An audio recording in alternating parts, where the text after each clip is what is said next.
Hey, ein paar von euch sind vielleicht irritiert, dass jetzt die Predigt schon anfängt, oder? Wem geht es so? Denkt so, wir haben doch noch gar nicht richtig gesungen. Ja, fast allen. Siehst, wir sind eben doch sehr liturgische Kirche. Wir haben unsere Liturgie hier in der GVC. Heute ist das Thema Worship. Wir haben seit Ostern sind wir so in einer Serie drin, wo wir uns mit Kernelementen von unserem christlichen Glauben, von unserer Kirche, mit so Ausdrucksformen auseinandersetzen. Wir haben gestartet mit der Verkündigung vom Evangelium, wo wir den Bobby hatten, als gutes Beispiel davon. Wir haben es mit Taufe, mit Abendmahl, Buße und Umkehr auseinandergesetzt. Und heute möchten wir das Thema Worship, oder auf Deutsch Anbetung oder Lobpreis, miteinander anschauen. Und wir werden das so in 3 Teilen machen. Ich möchte 3 Aspekte ansprechen. Und dann jeweils nach so einem Aspekt miteinander in die Worship hineingehen. Darum bleibt die Band hier oben, dann wisst ihr, es geht nicht lange, bis sie wieder kommen. 3 Aspekte ansprechen und dann das zusammen umsetzen. Und sagen, komm, jetzt sind wir mit dem im Hinterkopf Gott anbeten und machen Worship mit dem. Genau. Und ich möchte starten mit der Definition von Worship. Und wir werden heute sehr stark über das Singen und über das musikalische Worshipen reden. Nicht über das Gorbsen oder über irgend so etwas. Aber es ist ja so, Worship ist nicht in erster Linie ein Musikstil, sondern Worship, einer meiner beliebtesten Theologen und Philosophen hat es definiert als, es ist ein bewusstes Ausrichten von unserem ganzen Sein, von unserem Herz, Verstand, von unseren Gedanken auf Gott. Ein bewusstes Ausrichten auf ihn und dann ihm alle Grösse und Schönheit und Herrlichkeit zusprechen, die ihm zustehen. Also das ist Worship, kannst du eigentlich machen. Du kannst singen, ohne zu worshipen, und du kannst worshipen, ohne singen. Weil es eben ein Ausrichten ist von uns, auf Gott ausrichten und ihm die Ehre geben, die ihm zusteht. Aber es ist schon seit langer Zeit passiert das ganz regelmäßig und ist Musik so eine Heimat für Worship, so eine Heimat für Anbetung, dass wir mit Liedern und mit Musik unsere Anbetung zu ihm bringen. Und das ist, wenn ihr Worship hört, denkt ihr vielleicht als erstes an Bethel oder Hillsong oder irgendeine der grossen Worship-Bands, die es gibt. Vielleicht denken die ganz guten Christen unter euch denken an David zurück, der auch Worship-Lieder geschrieben hat, oder vielleicht noch weiter zurück. Aber Worship ist etwas, das schon lange vor den Menschen existiert hat. Wenn wir die Bibel lesen, dann lesen wir zum Beispiel im Hiob, Kapitel 38, da ist Gott im Gespräch mit dem Hiob. Und er erzählt ihm von dazumal, als er die Welt geschaffen hat. Und wenn ihr das Buch Hiob ein bisschen kennt, der Hiob macht Anschuldigungen und Gott kommt nachher und präsentiert sich und nimmt Stellung dazu. Und er sagt da zu ihm im Vers 4, wo warst du, als ich das Fundament der Erde legte? Sag es doch, wenn du so viel weißt. Wer hat ihre Maße festgelegt und wer die Messschnur über sie gespannt? Du weißt es doch, oder etwa nicht? Worin sind die Pfeiler der Erde eingesenkt? Und wer hat ihren Grundstein gelegt? Damals, bevor die Menschen da waren, damals sangen alle Morgensterne und die Gottessöhne jubelten vor Freude. Also Gott sagt da im Hiob, hey, damals, bevor du existiert hast, haben wir schon die Sterne gesungen. Damals haben die Gottessöhne, die Engel haben mich angebetet, haben gejubelt. Und es gibt so das Ur-Worship-Lied. Und ich kenne die Lyrics, ich kenne den Text davon nicht und die Melodie. Aber es gibt so das Worship-Lied, das wir immer wieder sehen in der Bibel. Dass eben nicht nur Menschen Gott anbeten, sondern die ganze Schöpfung.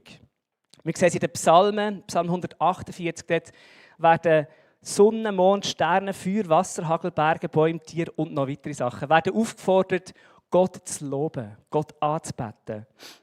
Oder im Psalm 96 steht, dass Bäume jubeln. Im Psalm 98 steht, dass die Füße mit ihren, die Füße, es ist fast so schlimm, Flüsse mit ihren Händen klatschen und Berge Lieder singen. Also es gibt irgendwie so das Ur-Worship-Lied, das die Schöpfung singt. Die Schöpfung immer wieder Gott Lob bringt. Und ich bin heute Morgen bei der Vorbereitung in einem Büro, habe das Fenster offen gehabt, habe den Anbach gehört und die Vögel gehört zwitschern. Und das ist vielleicht nicht das schönste Worship-Lied für die einen von euch, aber ich habe gedacht, ja, genau so. Es ist irgendwo der Ton von der Schöpfung. Es ist die Schöpfung, die Gott Ehre bringt. Und Musik ist aber nicht nur in der Schöpfung, sondern auch für uns Menschen so ein elementar wichtiger Teil. Ich habe beim Vorbereiten im Genesis Kapitel 4, also nach der Schöpfungsgeschichte und nach dem Sündenfall, im Genesis 4 ist die Auflistung der ersten Nachkommen von Kain. Und das klingt wie ein schlechter Witz. Der Jabal, der Jubal und der Tubal.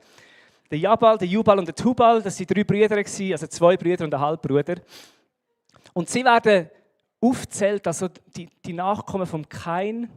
Und ihnen werden so 3 Säulen von der Zivilisation zugesprochen. Es ist nämlich steht, dass der Jabal ist der erste Hirt, der erste nomadische Hirt, und er steht für die Landwirtschaft. Und dann steht vom Tubal, er ist der erste Schmied, er ist der erste Handwerker, der mit Eisen und mit Metall gearbeitet hat. Also Landwirtschaft, Handwerk. Und dann die 3. Säule, die erwähnt wird, im Genesis 4, ist der Jubal, der erste Flötenspieler. Der erste Musiker. Und irgendwie ist spannend, dass Musik irgendwie so einen hohen Stellenwert hat. Dass am Anfang ist das Handwerk, die Landwirtschaft und die Musik sind da entstanden. Dass das irgendwo wichtig ist, das jetzt zu erwähnen. Und für mich zeigt sich, dass Musik nicht nur ein schönes Hobby ist für ein paar Talentierte, sondern dass es vielleicht irgendwie in uns Menschen drinnen ist, mit Musik auszudrücken. Und eben der eine klingt vielleicht besser als der andere. Ich gehöre auch eher zu denen, die vielleicht nicht so laut singen, dass es für das gesamte Ding besser ist. Aber irgendwo ist es uns innen, Gott mit Liedern und mit Musik anzubeten. Und ganz oft ist es eben nicht einfach eine eigene Entscheidung aus unserem Bauch heraus, dass wir sagen, das machen wir jetzt, sondern ist es eine Antwort darauf, wenn wir Gott sehen, wenn wir ihn am Werk sehen, wenn wir erkennen, wie gross und wie gut und wie schön das er ist. Und ich habe in der Bibel geschaut, bin nicht ganz sicher, ob es ganz korrekt ist. Können wir gerne korrigieren, falls ihr es könnt, Fact checken. Das erste Lied, das in der Bibel aufgeschrieben ist, ich glaube, es ist das erste Lied. Auf jeden Fall ist es ein ganz langes Lied, das sehr prominent ist. Und zwar im Exodus Kapitel 15. Exodus, der Auszug von Israel, ist wahrscheinlich das wichtigste Ereignis im Alten Testament, wo irgendwo immer wieder im Zentrum steht, dass Gott sagt, hey, erinnert euch daran, wer ich bin, was ich für ein Gott bin. Und im Kapitel 14 laufen sie durch das Meer durch, retten sie Gott durch das Meer durch und alle Ägypter ertrinken hinter ihnen. Und sobald sie auf der anderen Seite von dem Meer sind und sicher sind und zurückschauen und sie merken, hey, wir sind erlöst worden, wir sind befreit worden, kommt ein ganzes Kapitel mit 2 Liedern. Es werden 2 Lieder ausgeschrieben. Der Mose hat ein Lied aufgeschrieben, das das ganze Volk miteinander gesungen hat, und Miriam hat ein Loblied aufgeschrieben, das sie mit Tambourin begleitet gesungen hat. Und wahrscheinlich mit den Frauen zusammen oder im Austausch mit den Frauen und Männern zusammen gesungen hat. Aber man sieht jetzt so die Worship und Anbetung, das soll und kann so eine Antwort darauf sein, wenn wir Gott begegnet sind. Wenn wir Gott am Werk gesehen haben, dann können wir fast nicht anders als worshipen, als eben uns auf ihn ausrichten und seine Größe und seine Schönheit zu bestaunen. Der N.T. Wright hat im Buch Simply Christian hat er gesagt, wenn wir anfangen, die Realität von Gott zu erahnen, dann ist Worship die ganz natürliche Reaktion darauf. Der Thomas Merton hat etwas Ähnliches gesagt, wenn es uns schwierig fällt, um Gott anzubeten, dann haben wir, glaube ich, ihn noch nicht wirklich erkannt. Also wenn wir Gott erkennen in seiner Schönheit, in seiner Größe, dann ist Worship ganz natürliche Antwort darauf. Und der Paulus hat etwas Ähnliches im Kapitel 12 von seinem Römerbrief, wo er sagt, wenn wir verstanden haben, sein Erbarmen, seine Gnade, seine Liebe, dann können wir gar nicht anders, als unser ganzes Leben herzugeben und ihn anzubeten, uns als Opfer herzugeben. Und das Schöne daran ist, und wir gehen jetzt gerade in das erste Worship-Lied, wo wir in das Ur-Worship-Lied, das war wahrscheinlich nicht genau das Lied, aber in den Gesang einfach vom Lob von Gott, ihn gross machen, ihm die Ehre geben, die ihm zusteht. Das Schöne ist, Gott ist nicht so ein Diktator mit Komplexen, der ein paar Sklaven geschaffen hat, dass sie für ihn klatschen und singen. Ich sehe ab und zu so Videos von Nordkorea oder so oder andere Situationen. Und irgendwie denkst du so, boah, so ein aufgestelltes, erzwungenes Lob ist irgendwie nicht wirklich schön, oder? Aber Gott ist nicht so ein Gott, sondern ich glaube, Gott ist einfach so schön und so gross und so wunderbar, dass es uns eben hilft, dass es uns leicht fällt und unsere natürliche Antwort ist, ihn anzubeten. Und so wollen wir miteinander, und heute dürft ihr viel Aufstand absitzen, dann bleibt ihr wach und es haltet gesund. Aber so wollen wir zusammen aufstehen und wollen jetzt in das Lied hineingehen und wollen das erste Mal einfach Gott all die Ehre geben, die ihm zusteht. Zusammen in das Lied einstimmen und ihn ehren.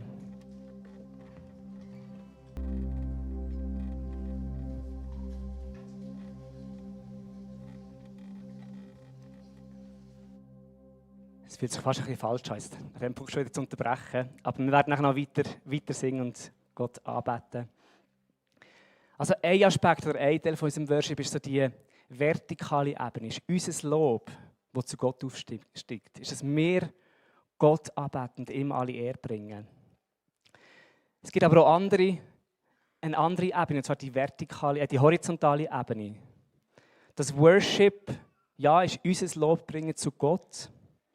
Und gleichzeitig macht so etwas zu uns, zu unserem Miteinander.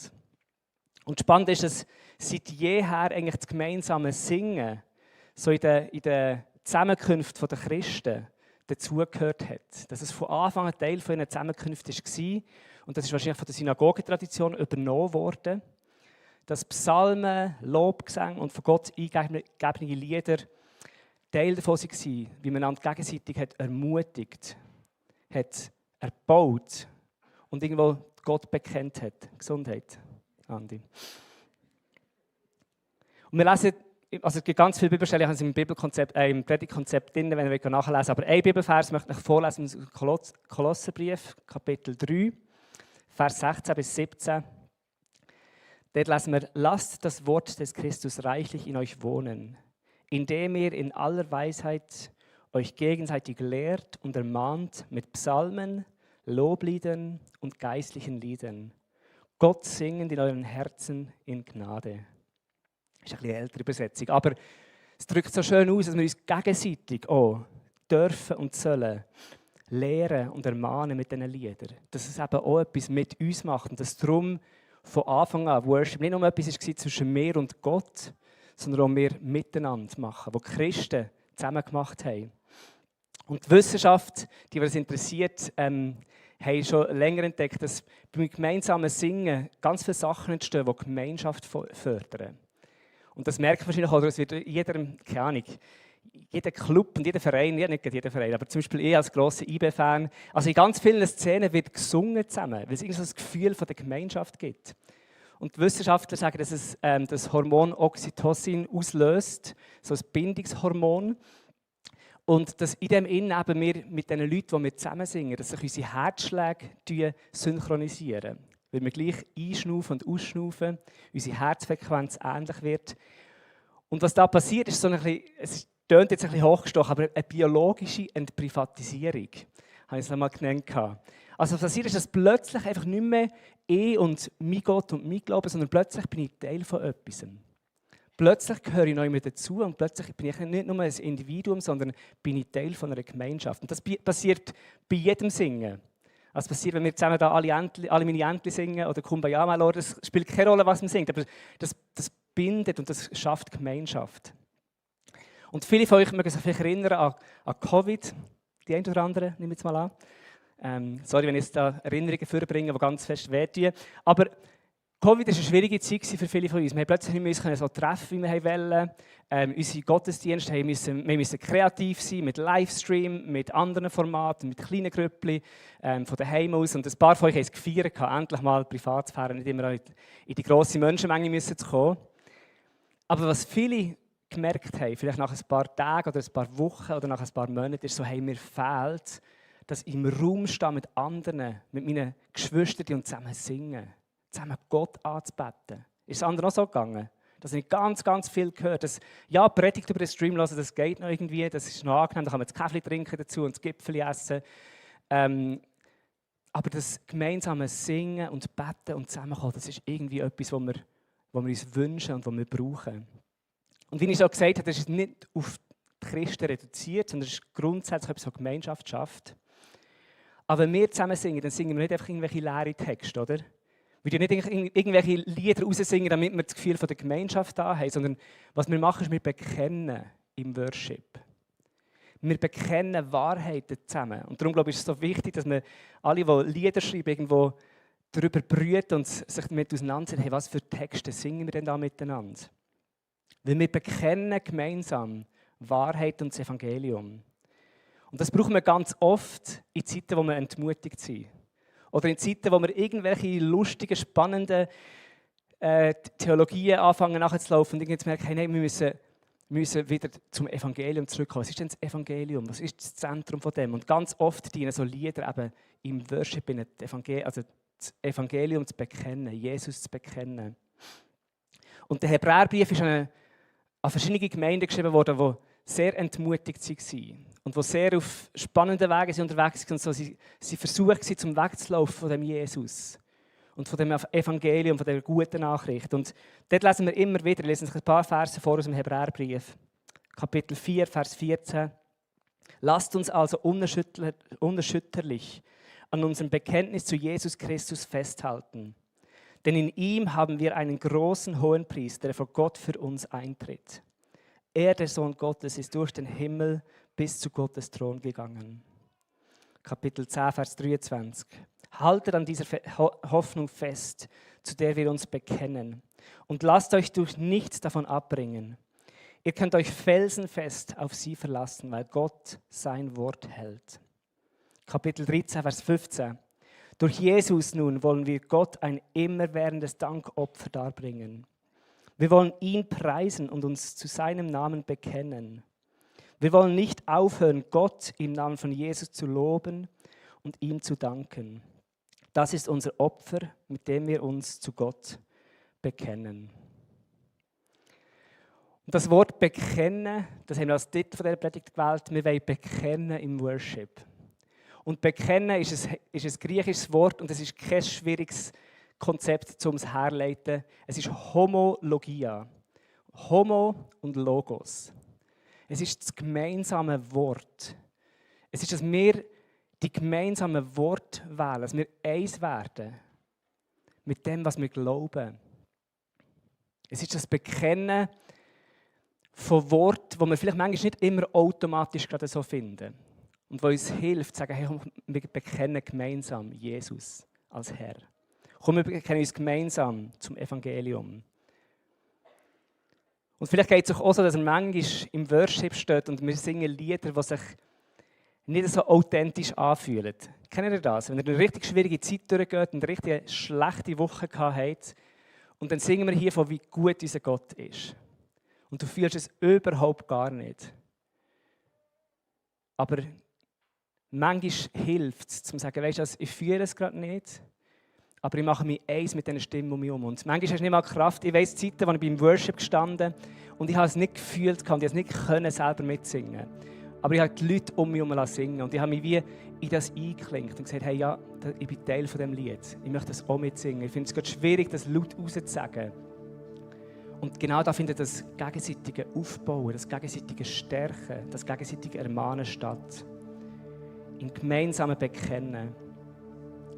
Und darum schreibt der Autor vom Hebräerbrief im Kapitel 10, Vers 25.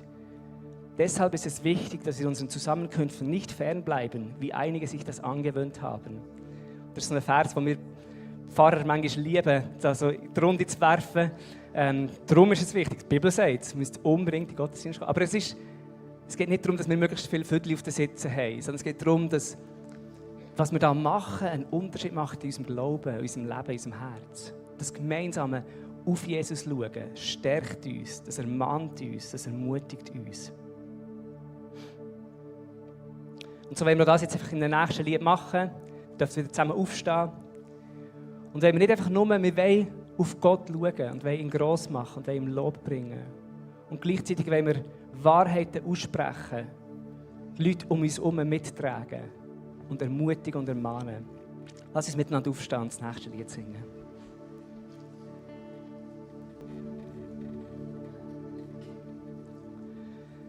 Sehr cool. Noch ein letzter Aspekt, und dann werden wir ein bisschen länger im Worship sein. Also Worship ist unsere natürliche Antwort auf die Grösse von Gott. Das ist der Grund, warum wir anbeten, ist seine Grösse, seine Schönheit. Worship ist aber auch eben auf der horizontalen Ebene da, um uns gegenseitig zu stärken und zu ermutigen in unserer Gemeinschaft und in unserer Einheit. Und ein weiterer Aspekt ist, Worship hat eine verändernde Kraft in unserem Leben.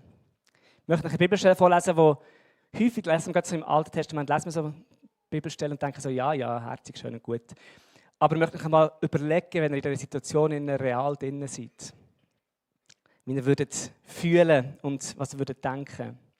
Es wird von einer Schlacht beschrieben, wo das Volk Israel gegen 3 andere Heere angetreten ist. Und wir lesen dort, der Josaphat, der König, beriet sich mit den Versammelten und stellte daraufhin an die Spitze des Heeres einige Sänger.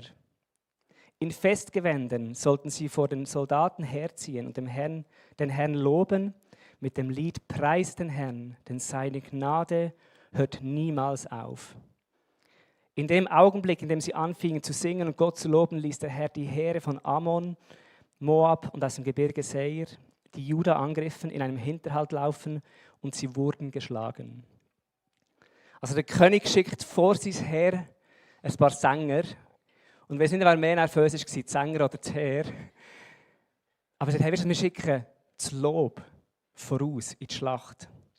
Und etwas Krasses passiert. Die Gegner fangen sich an, gegenseitig abzuschlachten und zu töten. Und das Volk Israel kommt dorthin und es ist nur noch Plunder zum Zusammensammeln. Und auch im Neuen Testament finden wir so Stellen, dass irgendwo Lobpreis und Anbetung irgendwo Sachen kann komplett verändern. Apostelgeschichte 16, der Paulus und der Silas sind im Gefängnis und dort lesen wir, gegen Mitternacht beteten Paulus und Silas. Sie priesen Gott mit Lobliedern und die Mitgefangenen hörten ihnen zu.